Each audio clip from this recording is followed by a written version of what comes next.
Hi, my name is Pisek Efeme, and you're listening to Ekinken on YouTube. This article is African Fashion, Cultural Appropriation or Cultural Appreciation by Hallelujah Aremu. Walk into any fashion store worldwide and you will see an item designed by Africans. Global recognition continues to increase daily, with various fashion brands incorporating elements from African fashion, such as Ankara prints, beaded jewelry, waist beads, braided styles, or materials into their fashion collection. Still, there's one big, not new but necessary question that's been asked when this happens. Are the people who wear or infuse African fashion genuinely wearing it because they love it and what it stands for, appreciation, or they're just taking and using it without care of the roots and meaning, appropriation? Let's make this simpler. Cultural appreciation is when the culture or tradition, this is food, clothing, ethics, and more, of another is respected. It means taking the time to learn, understand, and give credit where it's due.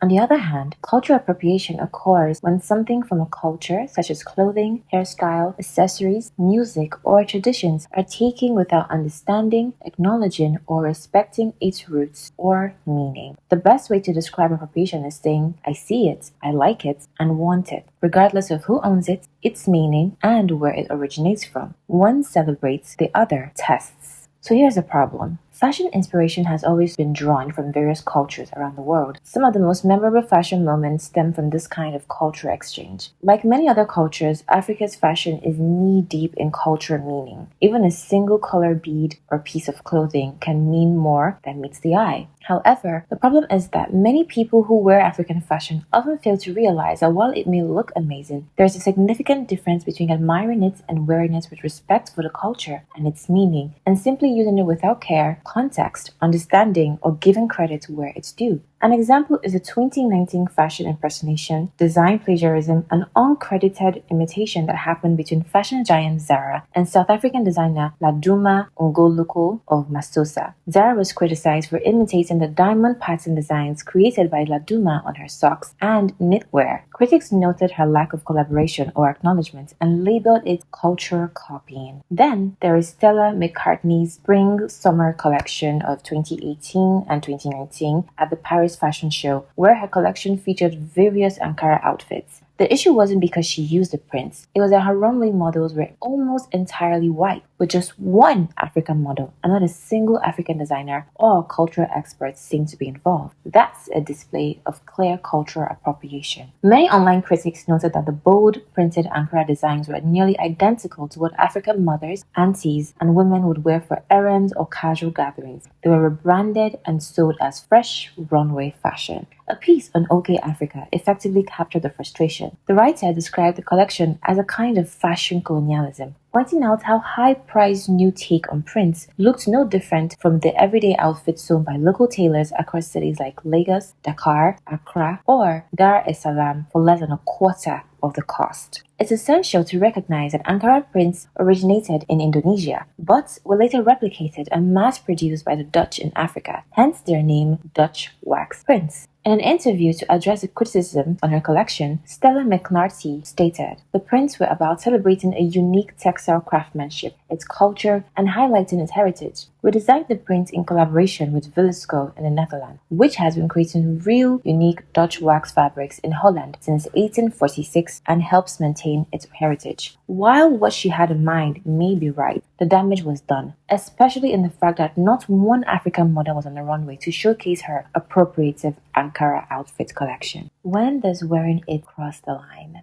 This is where it gets tricky, and where many people get it wrong. If non-Africans wear African fashion because they generally appreciate the culture, understand the meaning behind their attire, and wear it respectfully, it can be a beautiful form of cultural exchange and appreciation. But it starts to feel different when someone wears the same clothing without knowing or caring about its origins. When an outfit becomes a costume or just another quirky look for Instagram, or when people wear it simply because it looks cool or exotic, then it crosses a line. The intention might not always be malicious, but the impacts can still be harmful. For example, if a white woman wears a gele to attend a Nigerian wedding she was invited to, that's not appropriation, that's inclusion. especially if she was dressed and guided by her host. If she also wears it because she likes the culture, the outfit, and what it stands for, that's appreciation. Context matters. Intent matters. But impact matters even more. Every outfit, material, accessory, or fashion look carries deep meaning for many Africans and people of African descent. They are tied to tribe, to ceremony, to identity.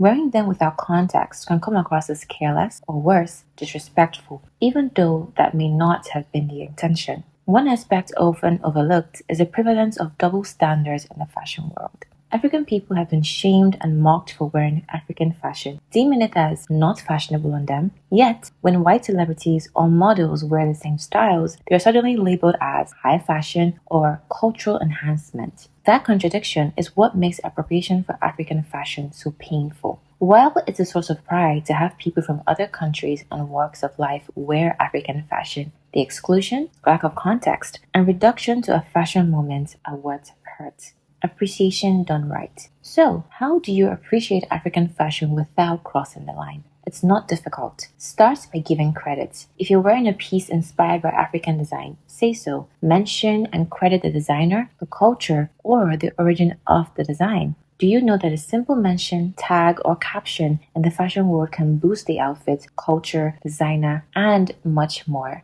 Moving forward, we are in a time where cultural exchange is more visible than ever thanks to social media, fashion blogs, and global platforms. The future of African fashion is undoubtedly international. But global doesn't mean rootless. African fashion should be celebrated, worn, and enjoyed beyond the continent. But that celebration needs to come with recognition and respect.